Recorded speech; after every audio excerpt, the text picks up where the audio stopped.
Bismillahirrahmanirrahim. Assalamualaikum warahmatullahi wabarakatuh. Innal hamdalillah nahmaduhu wa nasta'inuhu wa nastaghfiruh wa na'udzu billahi min shururi anfusina wa min sayyiati a'malina. Man yahdihillahu fala mudilla lahu wa man yudlil fala hadiyalah. Asyhadu an la ilaha illallah wahdahu la syarika lah wa asyhadu anna Muhammadan 'abduhu wa rasuluhu la nabiyya ba'dah. Amma ba'd.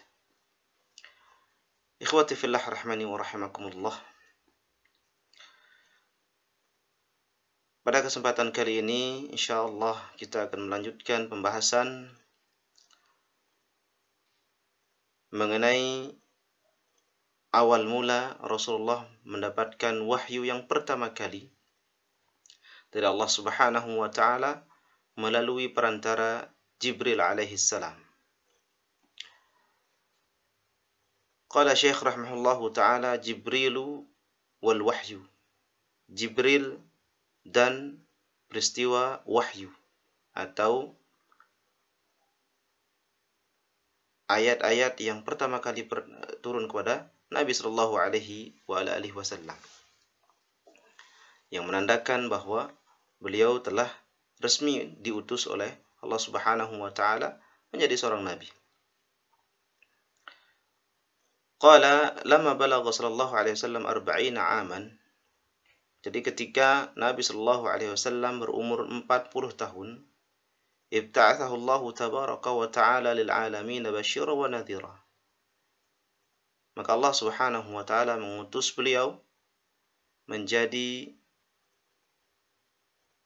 pemberi kabar gembira dan peringatan bagi seluruh alam.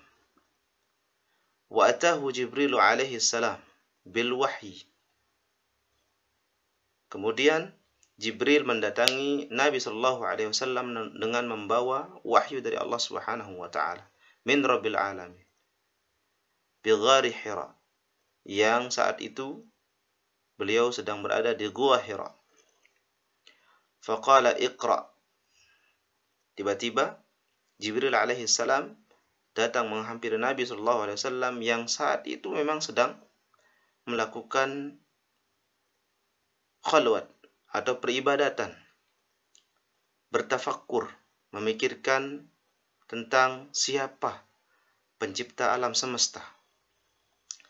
Setelah lama sendiri di dalam gua di bulan Ramadan, tiba-tiba Jibril alaihi salam mendatangi Nabi sallallahu alaihi wasallam lalu dengan lantangnya mengatakan, "Ya Muhammad, iqra."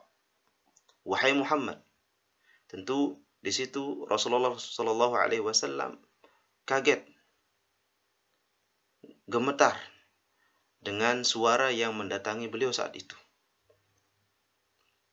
Iqra, baca, wahai Muhammad. Faqala alaihi salatu wassalam. Lalu apa jawaban Nabi sallallahu alaihi wasallam? Ma ana biqari. Saya tidak bisa membaca.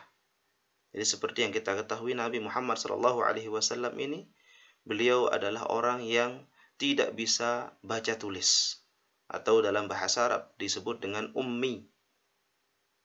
Orang yang tidak bisa membaca maupun tidak bisa menulis. Qala sallallahu alaihi wasallam. Lalu Nabi mengatakan, fa akhadhani faghattani. Jibril lantas mengambilku, memegang saya. Ini beliau menceritakan tentang kisah yang dialami saat itu ketika di dalam gua Hira. Faghattani, lalu menyekap saya. Hatta balagha minni al-juhd, sehingga saya merasa tegang, tidak bisa melakukan pergerakan apapun, keras dipegang oleh Jibril alaihi salam. Thumma arsalani faqala, kemudian Jibril alaihi salam melanjutkan atau mengulang kembali apa yang diucapkan pertama kali kepada Nabi Muhammad, iqra, baca wahai Muhammad. Faqultu ma ana biqari. Saya pun menjawabnya dengan jawaban yang sudah saya lontarkan kepada Jibril alaihi salam saat itu. Saya tidak bisa membaca. Faqala li fi tsalis, lalu kemudian di yang ketiga Jibril alaihi salam mengatakan, iqra bismi rabbikal ladzi khalaq. Artinya Jibril alaihissalam saat itu tidak lagi memerintahkan Nabi Muhammad untuk membaca sendiri, melainkan Jibril alaihissalam menuntun Nabi Muhammad SAW untuk ikut membaca apa yang dibaca oleh Jibril. Iqra bismi rabbikal ladzi khalaq, dibaca oleh Jibril lalu diulangi oleh Nabi Muhammad SAW. Khalaqal insana min 'alaq, iqra wa rabbukal akram, alladzi 'allama bil qalam, 'allamal insana ma lam ya'lam. Jadi itu adalah wahyu pertama yang turun kepada Nabi SAW. Dalam surat Al-'Alaq ayat 1 sampai dengan 5. Dibacakan oleh Jibril alaihissalam, diterima oleh Nabi Muhammad SAW dengan cara beliau mengulang bacaan yang dibaca oleh Jibril alaihissalam. Jadi Nabi SAW tidak bisa membaca apa yang ada di tulisan-tulisan yang ada di Jibril alaihissalam yang dibawa oleh Jibril. Hanya beliau bisa dituntun oleh Jibril alaihissalam untuk membaca apa yang menjadi wahyu pertama yang beliau terima saat itu. Jadi Nabi SAW, beliau adalah salah satu nabi yang tidak bisa membaca dan tidak bisa menulis. Maka tidak heran banyak dari orang-orang yang tidak percaya dengan kenabian beliau. Masa ada seorang nabi, seorang pemimpin umat yang tidak bisa membaca, yang tidak bisa menulis? Apakah tidak salah alamat? Itu menurut pikiran-pikiran orang-orang jahiliyah, orang-orang Quraisy, orang-orang yang iri dengan apa yang diterima oleh Nabi SAW. Ikhwati fillah rahimani wa rahimakumullah. Lalu selanjutnya kita beralih ke faedah-faedah. Apa saja yang bisa kita ambil dari hikmah, atau hikmah-hikmah apa saja yang bisa kita ambil dari peristiwa Nabi SAW pertama kali diangkat menjadi seorang pemimpin umat. Di sini Syekh menyebutkan wa hadhil ayatu hiya mabda'u risalatihi sallallahu alaihi wasallam wa tashtamilu ala naw'aini min at-taklif. Jadi wahyu yang pertama turun kepada Nabi sallallahu alaihi wasallam itu menandakan bahwa saat itu beliau sudah resmi menjadi seorang nabi. Namun berselang 3 tahun setelahnya beliau barulah diangkat menjadi seorang rasul yang mewajibkan beliau untuk menyampaikan apa yang diterima dari Allah Subhanahu wa taala. Dengan ayat yang menandakan beliau ini adalah resmi menjadi seorang rasul adalah surat Al-Muddathir ayat 1 sampai dengan 5. Itu menjadi ayat yang menandakan beliau telah resmi menjadi seorang rasul, telah resmi menjadi seorang penyampai amanah, pemberi dakwah kepada umat di seluruh alam.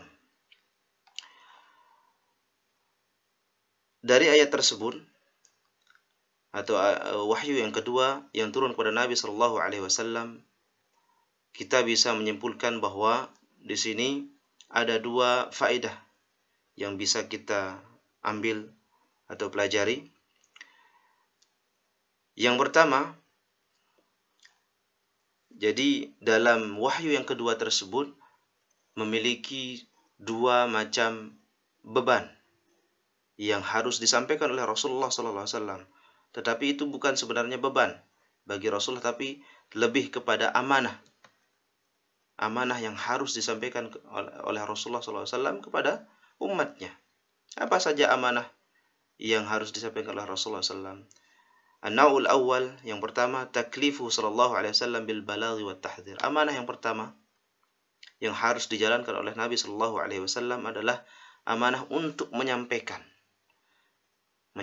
apa yang beliau terima dari Allah Subhanahu wa taala. Wat tahdhir, amanah untuk memperingatkan orang-orang, umat manusia. Wa dzalika fi qoulihi ta'ala kum fa'anzir. Dan itu sudah tertuang dalam ayat pada wahyu yang kedua surat Al-Muddathir, kum fa'anzir.